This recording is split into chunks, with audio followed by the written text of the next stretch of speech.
За ер нь бол алт өөрөө тодорхой дотоодын нутгийн эзлэх хувийн шаардлага хангаагүй гэдэг шалтгаанаар энд тэнцвэржүүлсэн үнд орохгүй байгаа боловч бодит эдийн засаг дээр орох зайлшгүй шаардлагатай байгаа шүү дээ.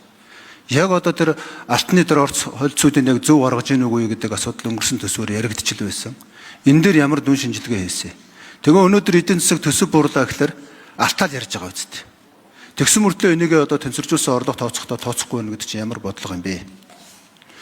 Тэр өрийг яаж бууруулна гэж тооцож байгаа. Ер нь бол алдагдaltaгүй төсөв баталснараа засгийн газрын өрийг одоо 2.80 төгрөгтөө тэнцэх хэмжээний доллараар бууруулсан. Тэгэхээр энэ эдийн засгийн хөгжлийн одоо яамнаас энэ өрийг ер нь яаж тогтвортой бууруулах юм? Урсгал зардлыг аль түвшинд байж бид нар уул уурхайн бүтээгдэхүүний үнийн одоо хамаарал багтаа болох юм. 3 дугаар дахиад энэ тодорхойгүй байдал гэж байна. За сангийн сайд болдын чухлын хариулт өгье. За төвшин гишүүний асуултанд зөв нэмэлт мэдээлэл өгье. Тэр алт бол ийм учиртай юм байна. Тэнцвэржүүлсэн үн тооцдгүй учир нь дотоодын бүтээгдэхүүний 2% одоо давсан төсвийн нөлөөлөлтөө ийм түүхийдүүд дээр л энийг одоо ач холбогдлоо гэж тэнцвэржүүлсэн үн тооцдог гэсэн үг.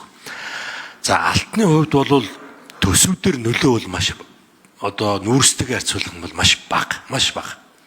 За одоо онцолж алт 3.81 яриад байгаа юм байна. Ерөөсөө валютын нөөцөн дээр юм байна. Төв банкн дээрх валютын нөөц. Энэ бол Монгол улсын валютын нөөц. Одоо тонн нь үндсэндээ одооныхаа аншаар бол энэ бараг 100 сая доллар болчиход байгаа байхгүй нэг тонн. Бид өмнө нь одоо 22-23 тонн жилдээ авч ирсэн өндөр үеуд байгаа. За одоо бид яг тэр хэмжээнд л хүрчихэд манай валютын нөөцийг бараг 2 дахин нэмэхээр юм боломж байгаа байхгүй. Одоо нь 20 тонн авчихад л 2 тэрбум. За жавхлан сайд гүйцээж хариулъя.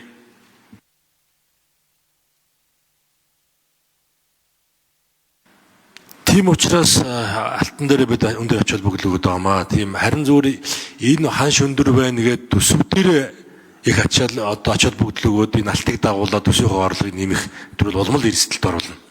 Тийм учраас аль болох төсвийн нөлөөллийг бол бага тооцож хагална. Валютын нөөцөн дээр л ач холбогдол өгөх ёстой. За өрний хувьд бол одоо юу гэдэг энэ одоо 1.2 их 80 алдагдaltaй төсөв батллаа гэд тэр хэмжээр өөр бол нэмэгдэхгүй шүү дээ. Энийг бид аль болох одоо төрийн сан дээрээс одоо санхүүжилтээ хийгээд ингээд төрийн сан дээрээ жоо ачаал аваад явна л гэсэн үг гэдэг. Тэгнээс л өөр бол нэмэгдэхгүй.